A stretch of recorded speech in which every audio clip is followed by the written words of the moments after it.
What is up, my fellow Chads? Welcome back to another video. In this video, we're going to be doing something a little different.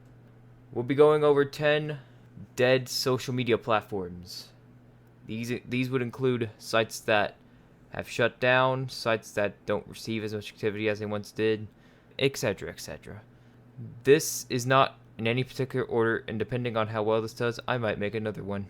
But we'll see, I guess. Anyway, let's get right into the video. Coming in at number 10, we have Getter.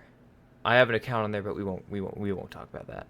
Getter is a right-wing alt-tech platform founded and launched on the 4th of July in 2021 by Jason Miller, a former aide to Donald Trump. This platform is very similar to that of Twitter, but that isn't all, as they also have a news section which contains news from particularly right-wing sources like Newsmax, Resist the Mainstream, One American News, or Right Side Broadcasting. There is also a live section where some conservative influencers like to stream. This platform also has its own currency called, the most unoriginal name ever, GetterCoin, though this is only available to verified users. Messaging is also a thing on this platform, but it's mostly going to be porn bots, women looking for relationships, or scammers, of course. And finally, get ready for this, they have their own TikTok section called Getter Talk or G Talk. Again, Donald Trump. Donald Trump, if you can hear us, please, Donald Trump, please save me. Please save me, Donald Trump, please. Yeah.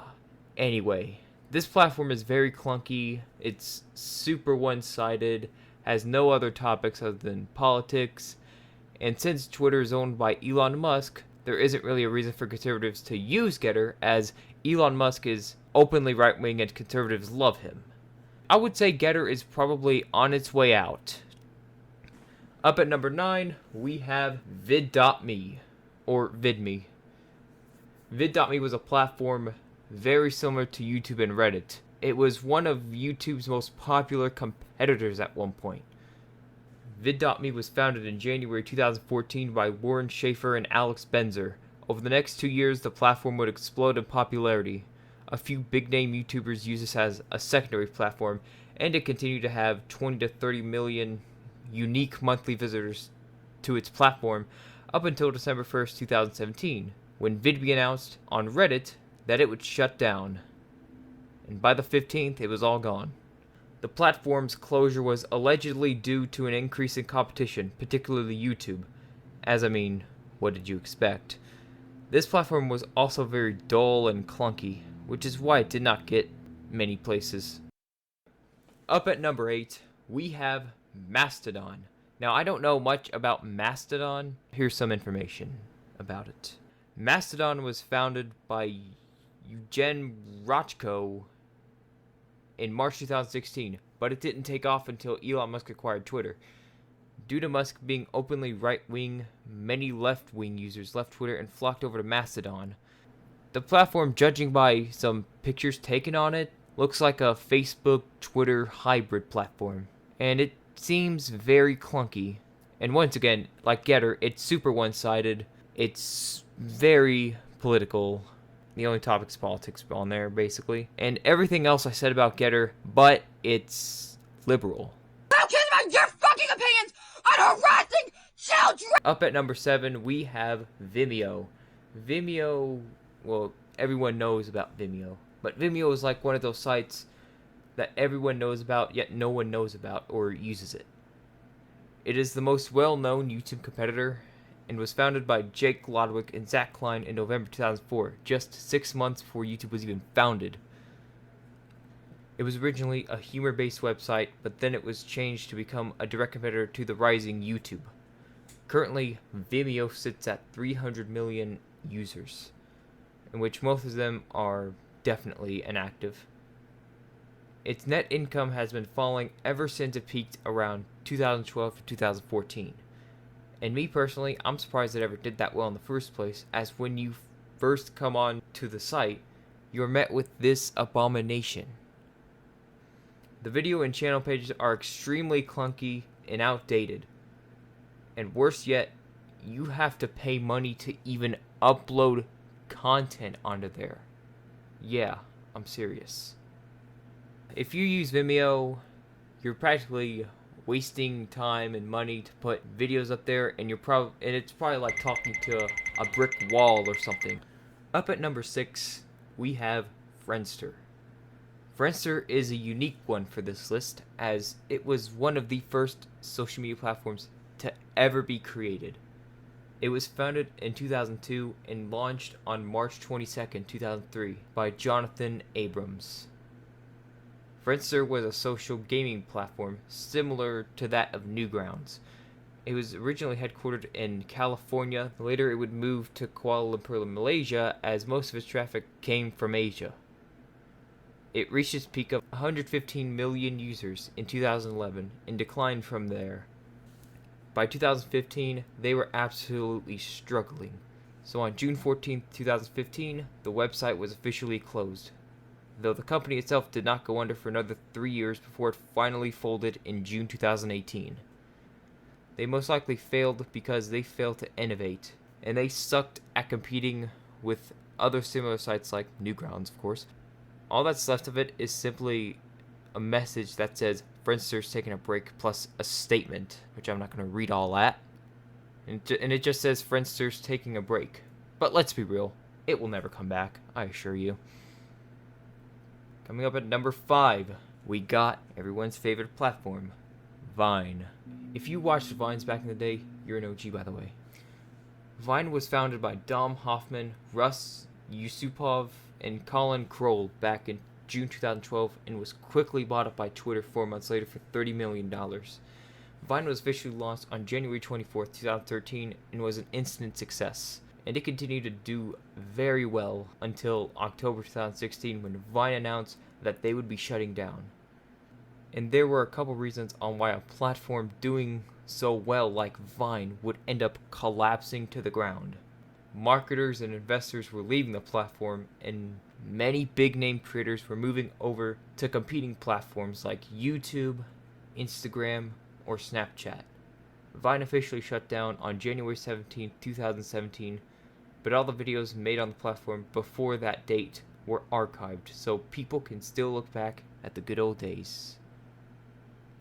Not anymore, though, as in 2019, Vine and its entire archive was erased by Twitter. Since then, there were a few talks to bring back Vine, as recently as October 2022, but it will probably never return, and if it did, it would probably be as cancerous as TikTok. Coming in at number 4, we have Odyssey.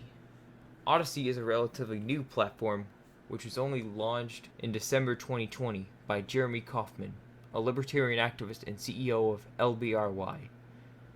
It is basically a crypto version of YouTube, and that alone is what dooms it.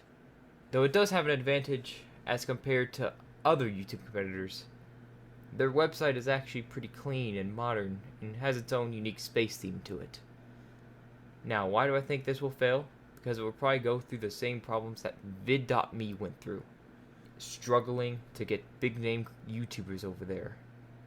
Now, don't get me wrong, they have a few YouTubers with millions of subscribers over there. But the thing is, they also upload to YouTube too, so why go all the way over there to watch it when you can just go on YouTube and watch it? And second, there is literally no views over there. Take, for example, Some Ordinary Gamers. He has about 3.5 million subscribers on YouTube, I believe, and averages hundreds of thousands on his videos. But on Odyssey, he only has 25,000 followers, and he averages just a measly 500 to 1,000 views per video. Don't expect Odyssey to get many more places. Pretty sure it's gonna shut down in a few years. And at number 3, we have Tumblr. Tumblr is a microblogging social media platform that was founded by David Karp in 2007. The platform started off small, but managed to grow to 75,000 users within 2 weeks of its creation, and it grew exponentially from there. By 2013, when they sold to Yahoo, there were over 100 million posts made on the site every day, and it was bought by Yahoo for a staggering $1.1 billion in June 2013. The site continued to remain highly active into 2017 when it was acquired by Verizon Media. It was valued at $700 million and still had about 70 million posts per day. So it's obviously down from its peak, but it wasn't too bad. But things got really bad from there. And by the time Verizon sold it in 2019, the platform averaged just a mere 10 million posts per day and was sold to the company Automatic for only $3 million. By this time, many of the celebrities and big names the platform attracted had left. Today, the platform is most likely even cheaper now, and most likely pulls in, I estimate, about 5 million posts per day. Now, what made this platform fall so hard?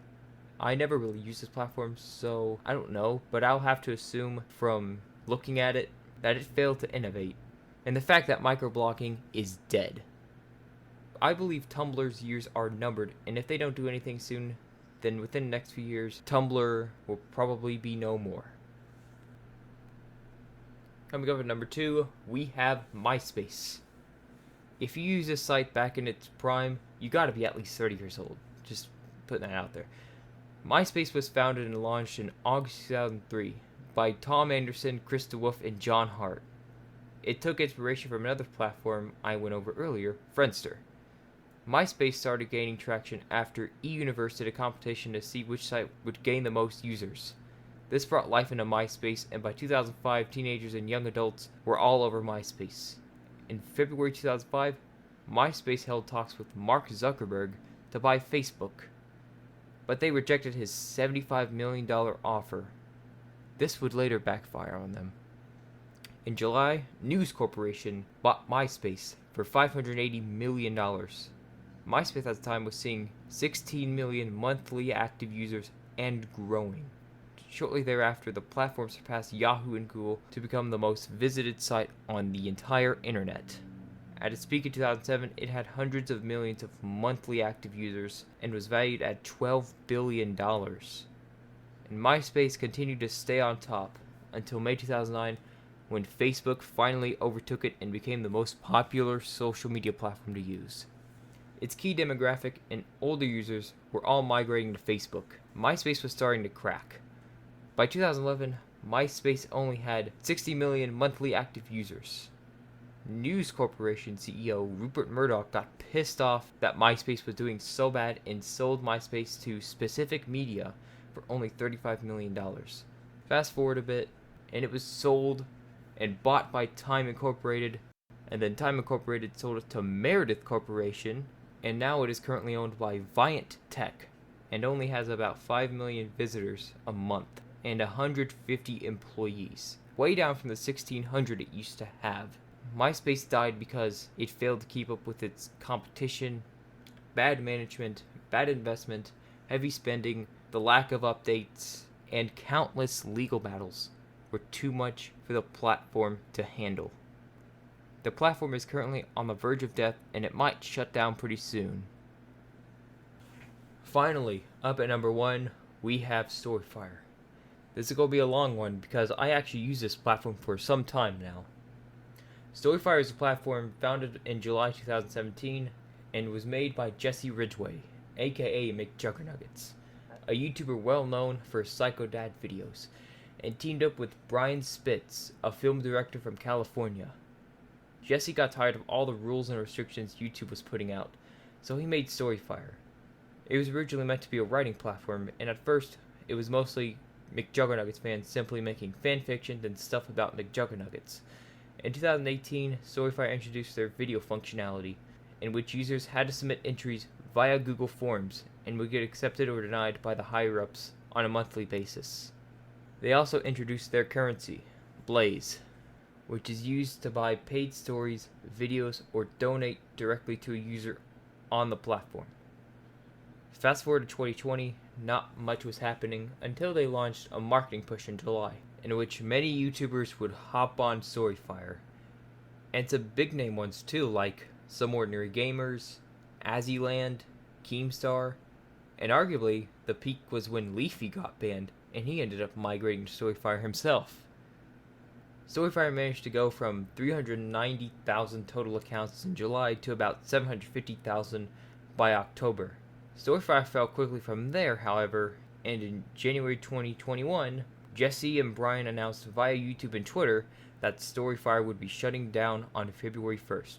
Many of the remaining users on Storyfire were saddened by it, but it ended up being a publicity stunt. Many users were very pissed off and left. Then the next thing happened in March when Jesse announced that he would sell Storyfire. And not just sell it normally, but auction it off on OpenSea as an NFT using Ethereum. The platform ended up getting auctioned off to an anonymous user by the name of Deckchair for $15,000 or 7.9 Ethereum, and somehow took several months to transfer ownership, which finally happened in September 2021, all under the speculation that Deckchair was actually Jesse himself doing another publicity stunt.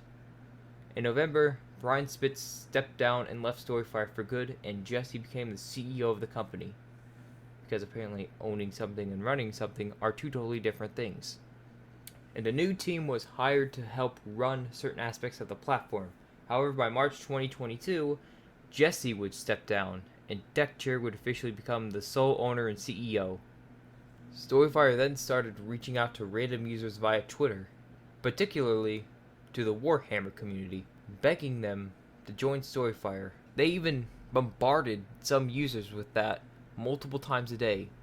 And of course, commentary YouTubers like Optimus and some ordinary gamers caught on to it, and they brought shame to Storyfire again, and eventually they just stopped.